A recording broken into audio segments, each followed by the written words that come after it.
Hello and welcome to Cartoonist Kayfabe. My name is Jim Rugg. I'm Ed Piscor. Gonna look at a doozy today, Ed. Before we do, I want to remind everybody at home that we have a Cartoonist Kayfabe Patreon now. There are 3 different levels. You can get access to our videos early. You can get access to our recording sessions where we often talk to the King Kayfabers about the recordings that are coming up, the guests that are coming up, get some feedback. And if you want to be close to Cartoonist Kayfabe, that's probably the best level for you. The other way to support Cartoonist Kayfabe is to buy our books. Hulk Grand Design, Street Angel Deadliest Girl Alive, and The Plain Janes are my latest books. Street Angel Princess of Poverty is coming out this spring from Image Comics, so add that to your pull list. Pre-order that one now. Ed Piscor's Red Room, Trigger Warnings, and Antisocial Network, available everywhere books are sold, with Crypto Killers, the 3rd season of Red Room starting up in the near future. You can pre-order the first 2 issues of that book, including my alternative covers, which I'm very excited to get out there into the world. X-Men Grand Design, Hip Hop Family Tree, WYSIWYG, also all available, and coming very soon, a special announcement on Ed's next project. So stay tuned for that, or start digging around the internet if you want to get a head start on that one. Hit the link tree. It's there. There you go. So today we are going to look at Spies, Vixens, and Masters of Kung Fu, the art of Paul Gulacy. I am a Paul Gulacy fan. No. We are Paul Gulacy fans. There you go. Everybody's a Paul Gulacy fan, right? People with taste. But I picked this book up recently. It's kind of a busted up copy, which doesn't matter for me, and it's kind of perfect because we're going to be opening this thing up so everybody can see it very clearly. It's a J.D. Spurlock special, huh? But I got a, you can see this is the busted up part. And whenever I was looking at this online, I saw a few people complaining about the binding. That said, the signatures are actually stitch bound, so the book itself is fine. It's the glue on the spine that I guess is a weak link of this book. JD, but it doesn't matter. Go find a copy of this wherever you can because it is spectacular. And we'll go through page by page. It's just an overview for today's episode. But Ed, if you see stuff we can stop or dive in deeper. First thing you got to note, Quentin Tarantino giving a quote on how Masters of Kung Fu in the 70s was the Kung Fu comic book. And if you get Quentin Tarantino as a fan, you're going to put that probably on the cover, on the intro, wherever you can. You know what, like Tarantino, like he talks about Tomb of Dracula too, and other people outside of the culture, movie directors, maybe it was Robert Rodriguez, like the 70s Marvel stuff that was adjacent to superheroes, but not really part of it. That's where the magic was at those moments, man. Tomb of Dracula, Masters of Kung Fu, Frankenstein, and those kind of comics. Like, that's where dudes were really, really shining. And you get the sense that the editors were much more worried about Hulk and Spider-Man and all that stuff, but there were these maniacs doing just the most badass. Yeah, look at this stuff. This is from the actual comic book. It's not a cover, it's not a standalone illustration, and I mean the level of detail of like veins on muscles and stripes, sweat coming off of him, motion everywhere. You can see how this stuff would quickly get a devout following. He would do these splash pages that they look like movie posters. Absolutely. The total composition, and you know, that's where the cover design and stuff kind of comes from. But these dudes, in the same way as Barry Smith on Conan, to be honest, Paul Gulacy like set a high bar for people to live up to. And then when like a Mike Zack and Gene Day and these kind of dudes come into the game and jump onto the title, who, if you have any personal pride, what would you want to be under that shit? So like you have to do your best work. Absolutely. This feels like almost sports. Like when somebody shows up at this level and now you're going to follow everybody's them. You got to bring your A game and hope you've got a couple of tricks that maybe Paul Gulacy didn't have or didn't show. Just expand upon his energies. Went to the Pittsburgh Art Institute and they mentioned that early on, and he said that I think it was either a submission to get into the school or it was for a scholarship. Ballpoint pens on notebook drawings of a comic that he did. Is what he submitted. So fascinating. I need to see that desperately. Everybody watching this, if that's something that's out there, share a link. He's around. Like, I mean, right? He hasn't gone like, but he's not on social media. But I would love to interview him. Yeah, it'd be fun to talk to him. One of the artists that he's often associated with is Jim Steranko, who does the afterwords in here. And you can see like a lot of Steranko, I think, in his work. Gulacy does some of his own stuff on top of it. But, you know, that's one of those other artists that you would trace a certain lineage from Paul Gulacy to a Steranko. This was always a page I loved of like the sticks going back and forth. Such a good way to show motion if you're going to be hitting people. Absolutely. And then the aftermath, you see the 4 bodies that he lays out in the first 2 panels surrounding him. Totally. That's good storytelling. I do think that he is a master of the artograph projector. So if you're going to be doing a comic called Deadly Hands of Kung Fu, you probably should go to the flea market and grab as many black belt magazines as you can find and stuff. You lightbox a general pose, and then you add your own shit to it. Yeah, and he makes no bones about it. Like, his comics are full of photo reference. You know, he cast actors in a lot of his roles. And he says they didn't have videotape back in the day, but he was a huge Bruce Lee fan. So he and a friend rented Enter the Dragon and took photos of it frame by frame, ended up with over 400 pictures. Yeah. That's amazing. And here he is at Bruce Lee and Brandon Lee's grave, paying his respect. You can't make this kind of comic if you don't have real reverence. Oh yeah, you know, sure. you cannot, because this is not a job. He may have been getting paid, but these are not jobber comics. These are very long hours at the drawing table. This is Grackle. This is 1997. If you remember, Acclaim, Valiant was sold to Acclaim, and they did a little bit of kind of weird comics there at the very end. They did a black and white comic with him, and we're going to see a few more examples of it, but it's on duo shade. But I just love this as a cover. Co-op art. Yeah, you think of like film posters and things having an impact, and he's doing all these kind of like shapes and directions and making it his own. But I love that piece, and there'll be several of those throughout here. Yeah, I mean, you do that stuff, like, you can't help but think of Steranko, to be honest. For sure. Saber, we have a video on Saber, the first direct market graphic novel, I believe, published by Eclipse, and so you get to see... I've seen that somewhere else. Casting Clint Eastwood in the role of Saber there. But pretty noteworthy and very successful. It certainly helped Eclipse establish a foothold in that early direct market. Look at this for, again, panel composition, the giant eyeball. A panel like this just lets you know that it's all on the table, you know? Right. Go ham. Go do some crazy shit. Yeah, and then he can do a page like this where Saber is sneaking in behind guards with no words, you know, like employing whatever technique he can think of to make the best comics that he can. He is from an era, man. It's got Billy Jack elements, got the Bruce Lee elements. It's like totally this like 70s fucking machismo. So he does a little stint there in Erie yes, he does. Warren, and paints with something called black lamp wash. This is something I'm completely unfamiliar with. It says it comes from like his advertising work. Yeah. So again, people watching the video, if you know something about black lamp washes, share it, because I don't know what that even means. We need to do... I would like to look at these stories, by the way, because look at the intricacy. This has to be photo ref, probably. Yeah, of course. That's part of the skill set. Find these photos. Take pictures of these cool buildings that you encounter. And turn it to a Paul Gulacy piece. Yeah. Because, like, you at home could take this exact photo. That you at home who is talking shit right now, you could take this exact photo and your stuff will not look like this. There is a 2, and I believe this is, no, because this is text. No, this is from a comic. This is also from the Warren stuff, yes. maybe Erie. Or... So there is a 2-issue limited series called something like Nightmare Tales. A chat room, help me out if with the title. But there's 2 issues of Gulacy Warren horror comics. The one with the Pumpkinhead guy. You remember, like, with the axe? Yeah, I do.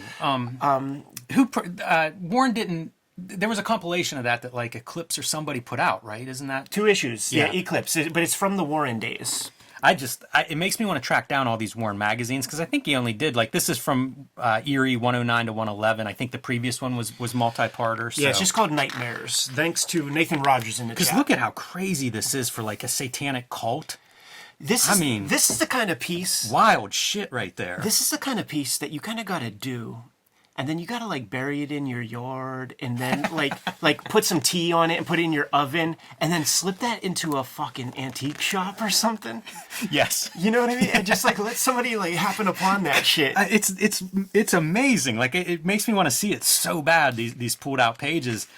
Yeah, like I said, I mean they're in, some of those are in that Nightmares 2 issue joint. Yeah, and it says that it led to him doing like the Bizarre Adventures, and I have this issue where he's doing some Black Widow stuff. He was also doing like portfolios of this stuff. He did advertising work as well, so like, you know, professional illustration as an aside, and I think that you see like where that's coming from, you know, like bringing those kinds of elements into his comics work, then bringing that stuff back in. And I mean, the name of the game, especially when there were house styles, was how do you make you be the thing that people want to buy? Yeah. And I think Gulacy's one of those early dudes that was pretty good at. Nobody else is doing Gulacy in the late 70s. I loved his Grackle cover. Yeah, I loved his duotone works, man. I knew it from Terminator comics. Yeah, there's quite a bit of that, and they highlight a few of those pieces, but it's really cool to see him doing pencils, inks, and all of the craft tint board. Oh, the person who does the inks has to do the craft tint board because you're the one thinking of the lighting, so you can't have somebody else fuck that up. Look at how cool this is of like the eyeball continuing through the pages, where it's just the eyeball as the camera pulls back. Yeah, man. Very cinematic throughout here. Some of the Batman stuff is another character that he worked on, and I was looking at this page in particular. Totally verticals and horizontals for your setting, but completely dynamic because Batman's at a 45-degree angle there. Yeah, sure. This is one of those things, man, where like there are periods of Gulacy for me, man, and the Batman period, like that's lost on me a touch. But I look at it and I wonder if it's a paycheck because the energy he's putting into the earlier stuff is so strong.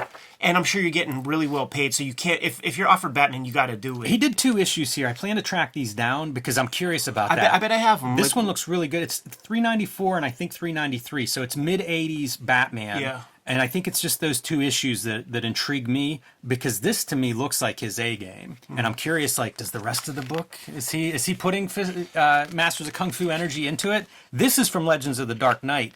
And the story Prey, which is pretty early. I think it's issues 11 to 15, somewhere in there. The noteworthy part... This is the man? That is him. Yeah, I never seen what he looks like, man. Super cool.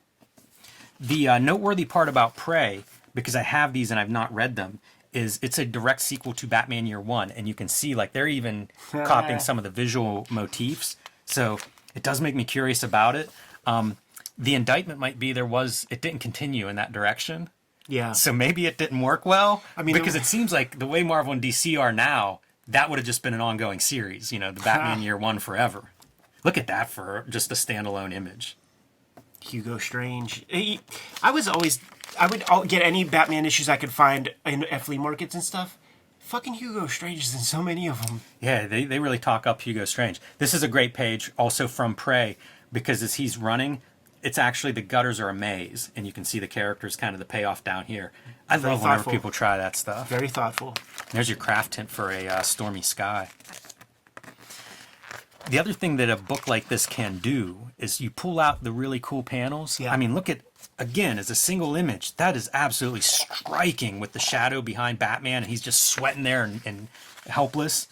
Did the sequel to Batman Predator, and Predator character, in his opinion, one of those strictly designed for film. He was murder to draw. I believe it. Yeah. I used to actually draw Predator a lot when I was a little kid, man. There were toys, and the Predator comics were really, they were expensive, and got my hand on a bunch of those things, man, pretty cheap, and just because they were expensive, I assumed that it meant they were good and important and all that kind of thing.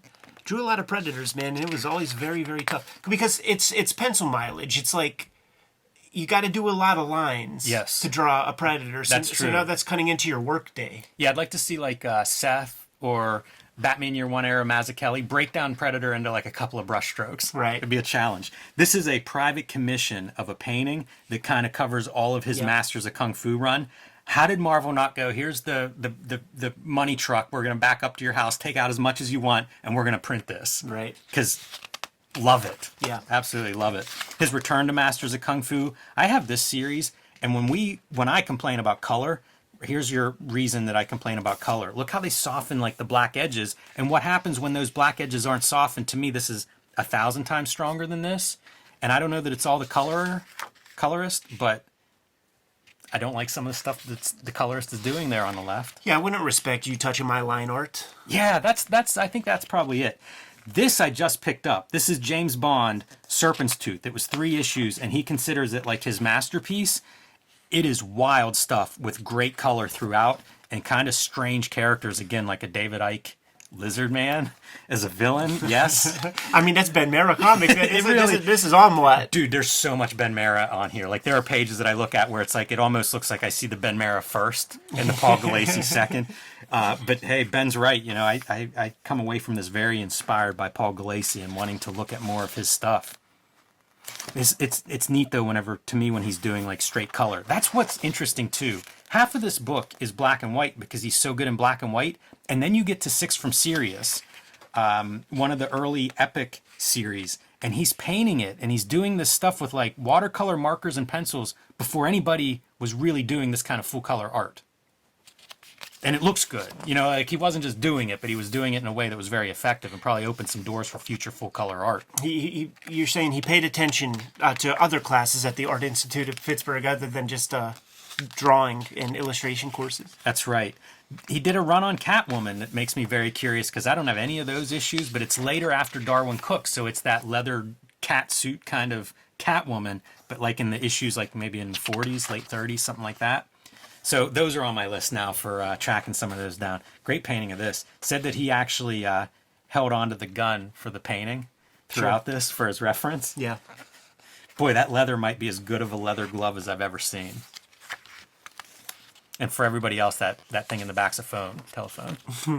For our young audience. This is a pretty fun series of comics from Dark Horse, the Terminator Secondary Objectives. This was a trade cover that I've never seen this image before, but the comics are full of the craft tint, the duo shade, and they're really awesome looking. My question for everybody, this is cell vinyl, and a lot of his color work is on cell vinyl. What the heck are you doing on, like, how does that work? Does that mean airbrush? Like, what does that mean? Why are you painting on cell vinyl, and like, how are you able to blend that together? Yeah. So very curious about that because a lot of these pieces are cell vinyl. Of course, I turned the page and neither of these are cell vinyl. I think the vibrancy of the cell vinyl. I wonder if he uses it in an animation way, like if he paints onto a transparency. Yeah, I really don't have an answer for that. This is cell vinyl though. To give a little bit another one of these examples, I don't know how he's doing it. If he's painting like from foreground back, because you would paint like whatever's in front if you were painting on the back of the cell vinyl. And then you paint what's behind it and what's behind that. Like, I really don't know. It's, like I said, I'm curious about it. I don't even know what materials you would use for anything that's not just a flat color. Right. A lot of this one is, so it's not the best advantage. Look at this for, like, texture that he's putting in there. Yeah. It's berserk. Wild stuff. Here you get some sketches for a cover piece. So you get to see, like, his development. How tight are those sketches? Yeah, for sure. Like he's showing his Steranko when he does little circle gimmicks like that, though. And it didn't end up in the final piece. That's what I was going to say. Like, it's amazing to see, like, the amount of detail that he puts in these, and we don't see them then. They don't evolve. Maybe somebody commissions one or two of them. That's his choice, too, because, like, the editors, they just need to see a bare bones thing, but that's just his process. There's a good example of him using the duo shade and spent a lot of time with it. Probably more than most artists that we see dabble with it. He's done a couple of complete series with it. There's your guy. Yeah, how about that? And even in that James Bond, you see him adding some of the craft tint here and there. That octopus. Hell Hydra. Pretty wild stuff. Great page layout here where our boat's going over the cliff, and we're going to repeat that size of boat as it's like bouncing around until it hits the rocks, but the negative space there of like, yeah, this is a bad fall. There's no mistaking, man. You're high up.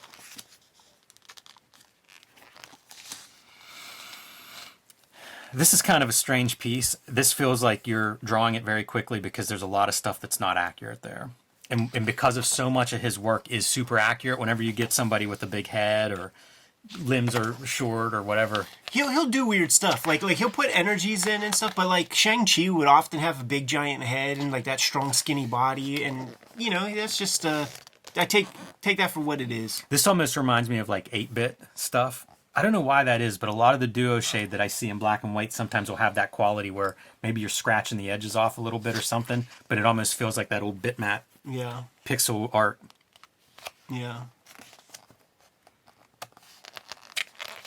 There's another shot of him with Mark Hamill in this case, but there's another photo of is Gulacy. that not Aeon Flux? Something called Prowlers. He did some Aeon Flux work though, and we're going to get to that here shortly. Did some storyboards for it, and there you go. Had no idea that he had done anything. Yeah, but apparently he and Peter Chung had some kind of, they knew each other and liked each other, and so did a little bit of Aeon Flux stuff, some storyboards. This is Cold Blood.